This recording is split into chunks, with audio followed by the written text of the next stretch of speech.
តែបានមកថ្នមយកថ្ងៃមកមិននៅនឹងខកខានមកនឹងតាមឲ្យបានថ្លៃយើងនឹងពីជាគូសំណាងគឺជាគូបាននិស័យ girl អរគុណដល់វេលាដែលបងបានជួបថ្លៃបេះដូងមួយនេះត្រូវឆក់បាត់ហើយ Stuck in your love មិនអាចដកចិត្តឡើយអូនស្អាតឆ្លាតដូចម៉ាំងបងគឺជានារីដែលបងតាមរកពេលនេះបានសមបំណងជួបមនុស្សដែលបងត្រូវការហើ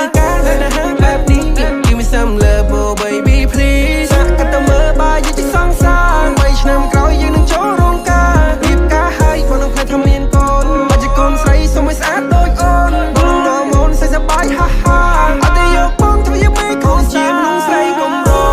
ឃើញអូនចង់ស្អាតចង់ល្អសម្រាប់ខាងក្រៅអូនល្អដាច់ទេឆ្នាំនេះគ្មានអ្នកប្រៀបនឹងអូនទេអូនស្អាតមានគុណតម្លៃអាចតែបងសុំអូនកាន់ដៃបើបេះដូងឲ្យបងបានឆ្នៃមៀងមេ Let me know how you feel baby baby Let me know shawty ប្រាប់ឲ្យបងដឹងបងមិនចាំបង្ខំព្រោះមិនចង់តានតឹងតាមអារម្មណ៍មិនដាច់ស្នេហ៍ឲ្យតែមិនប្រកាន់ខឹងឲ្យតែបានក្បាលស្នេហ៍បងសម្របទៅតាមនឹង baby គឺជាបច្ចុប្បន្នគឺជាកែវជរណៃ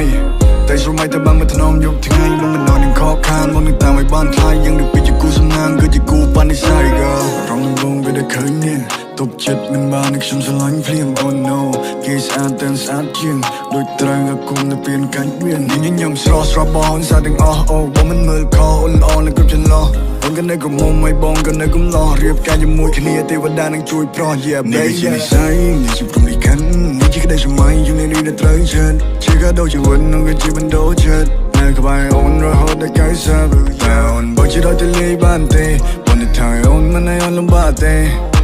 អូនក្តីសុខជាងគេតាមចិត្តអូនឲ្យអូនអូខេ ជាមនុស្សស្រីកំរឃើញអូនចង់ស្អាតចង់ល្អសម្រាប់ខាងក្រៅអូនល្អដាច់ទេឆ្នាំនេះគ្មានអ្នកប្រៀបនឹងអូនទេអូនស្អាតមានគុណតម្លៃអាចតែបងសុំអូនកាន់ដៃបើបេះដូងឲ្យបងបានឆ្នៃមៀងមេ Let me know how you feel baby baby Let me know shawty ប្រាប់ឲ្យបងដឹងបងមិនចាំបង្ខំព្រោះមិនចង់តានតឹងតាមអារម្មណ៍មិនដាច់ស្នេហ៍ឲ្យតែមិនប្រកាន់ខឹងឲ្យតែបានក្បាលស្នេហ៍បងសម្របទៅតាមនឹង baby គឺជាបច្ចុប្បន្នគឺជាកែវជរណៃតែស្រមៃតែបានមកថ្នមយកថ្ងៃបងមិននន់នឹងខកខានមកនឹងតាមឲ្យបានថ្លៃយើងនឹងពីជាគូសំណាងគឺជាគូបាននិស័យ girl ស្រីស្អាតក្នុងកែវភ្នែកបងគឺជាអូនបេះដូងនេះប្រាប់ថាអូនសំខាន់ជាងគេជួបអូនរំភើបជាងស្នេហារំ